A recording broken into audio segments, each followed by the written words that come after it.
dugaan korupsi PDAM Makassar. Tindak pidana korupsi Mengenai barang bukti ya, kita konform. Mendengar dakwaan jaksa, Kayu Jati yang menyeret Asiani.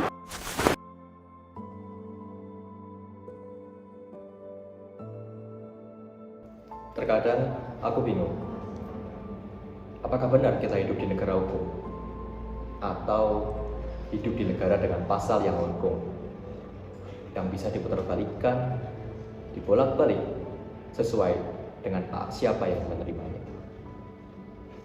Beberapa waktu lalu, aku membaca berita di Bali, ada seorang bapak yang memelihara landak. Bukan membunuh, bukan menyiksa atau menjual. Beliau hanya memelihara. Dan ya, dia dijatuhi hukuman 5 tahun penjara. Selain itu, seorang nenek berusia 63 tahun, beliau dituduh mencuri kayu jati, dan beliau dijatuhi hukuman 1 tahun penjara dengan denda 500 juta rupiah.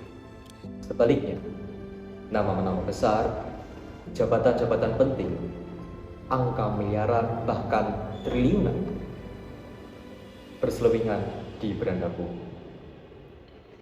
Kasus Harvey Moise yang merugikan negara mencapai 300 triliun dan dia hanya divonis 6,5 tahun penjara. Kemudian ada Bupati Natuna yang korupsi 7,7 miliar. Beliau hanya dituntut 4 tahun penjara. Tamrin, Direktur PDAM, korupsi 4,2 miliar dan dihukum hanya 1,5 tahun. Apa ini adil? Apa ini logis?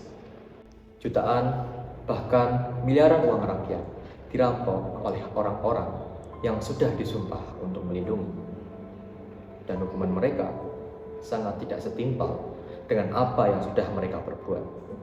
Hukuman mereka ringan, bahkan lebih ringan dari mereka yang dihukum karena ketidaktahuan mereka. Lucu ya, di negeri ini hukum tajam ke bawah, tajam kepada orang-orang kecil, orang yang tidak punya uang untuk membayar pengacara atau membeli hukum. Katanya semuanya sama di mata hukum, tapi siapa yang kita bohongi? Aku, kalian, atau hati nurani kita?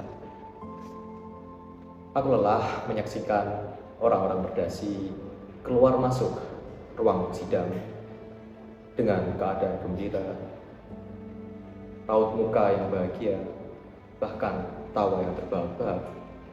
Sementara tangisan rakyat kecil terdengar dengan jelas di luar pagar pengadilan. Aku tidak ingin hukum yang balas dendam. Aku hanya ingin keadilan.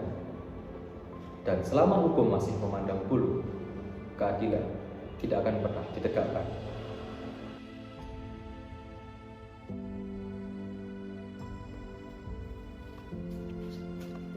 Ini bukan hanya masalah mengeluh, bukan juga persoalan marah tanpa arah, melainkan ini persoalan bagaimana kita bisa berani jujur bahwa hukum di Indonesia itu masih sangat pincang. Dan solusinya bukan hanya dari meja sidang saja, tetapi juga dari hati rakyatnya yang berani memilih untuk adil. Kita butuh transparansi yang nyata. Kita butuh hakim dan jaksa yang tidak takut akan kekuasaan. Kita juga butuh sistem yang tidak bisa dibeli, bahkan sekalipun dengan miliaran rupiah. Dan yang menjadi poin penting, kita butuh generasi-generasi yang tidak hanya diam, yang berani bersuara dan tidak silau akan jabatan. Hukum yang adil hanya kalau rakyatnya juga tidak buta dan berani menyuarakan suara hatinya.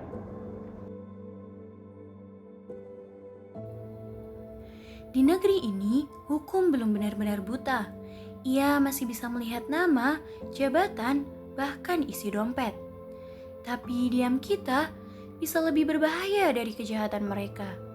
Bukan soal siapa yang salah, tapi soal keberanian untuk bilang bahwa ini tidak benar. Suara kecilmu mungkin tidak mengubah sistem hari ini, tapi diam kita yang membuat ketidakadilan terus punya tempat tinggal. Maka bersuaralah, karena keadilan bukan akan datang, keadilan harus diperjuangkan.